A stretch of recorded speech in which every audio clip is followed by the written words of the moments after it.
5S 5S একটি জাপানি উৎপাদন পদ্ধতি, যার মূল উদ্দেশ্য হচ্ছে পরিচ্ছন্ন, সুসংগঠিত এবং কার্যকর কর্মপরিবেশ তৈরি করা।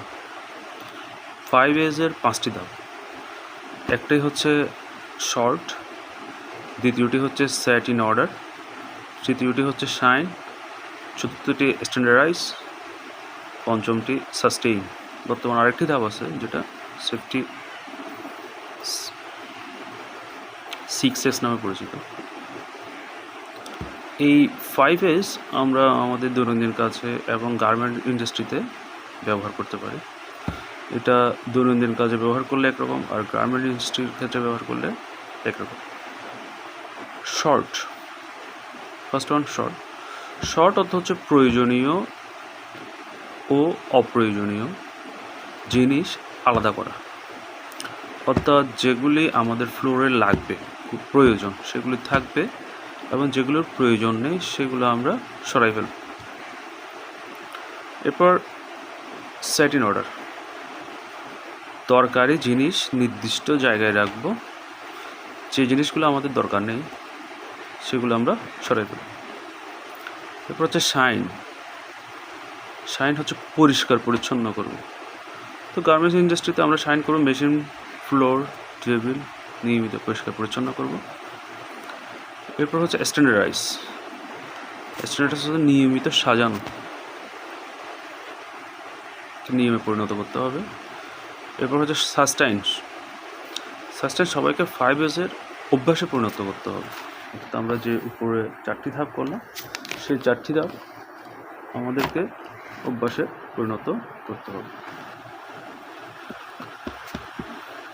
5S প্রয়োগে আমাদের কি কি উপকার আসে? এই রুলসটি প্রয়োগে আমাদের উপকারিতাটা হচ্ছে লাইন এবং ফ্লোর পরিষ্কার পরিচ্ছন্ন এবং গোছানো থাকে। কর্মক্ষেত্রে কর্মপরিবেশ বজায় থাকে এবং প্রোডাকশন বৃদ্ধি পায়, কোয়ালিটির ডিফেক্ট কম হয়, ওয়েস্টেজ এবং টাইম লস কম হয়, অ্যাক্সিডেন্ট এবং ইনজুরি কম হয় এবং বায়ার ভিজিটে স্যাটিসফাই থাকে। এখন আসেন আমাদের ফ্লোরে 5S কীভাবে আমরা মেনটেন করব। এখানে আমাদের ফ্লোরে আমরা রেড বিন, ইয়েলো বিন এবং গ্রিন বিন ব্যবহার করি। ঝুড়ি, আমাদের ইনপুটগুলা ওভার হাইড করব না, আমরা আমাদের ইনপুটগুলা নির্দিষ্ট পরিমাণে রাখব। অর্থাৎ বক্সে যে পরিমাণ আমার ইনপুট থাকা দরকার ওই পরিমাণ আমি ইনপুট রাখব। তারপর মেশিনে ওভার হাইড আমি প্রসেসে গার্মেন্টস দিব না। এরপরে গিয়ে পরিষ্কার পরিচ্ছন্ন রাখবো, অর্থাৎ আমাদের মেশিন ক্লিনিং পরিষ্কার পরিচ্ছন্ন রাখবো। সবাই হাতে হ্যান্ড গ্লাভস ব্যবহার করব। সবসময় ফ্লোর পরিষ্কার রাখবো। প্রয়োজনীয় জিনিস আমাদের যেটা প্রয়োজন সেটাই রাখবো এবং colour wise, garments colour wise আলাদা আলাদা ঝুড়িতে রাখবো।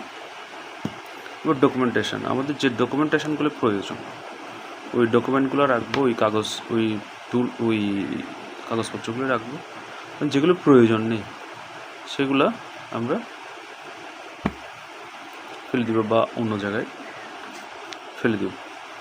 এভাবে করে আমরা গার্মেন্ট ইন্ডাস্ট্রিতে 5S মেনটেন করতে পারবো। সবাইকে ধন্যবাদ।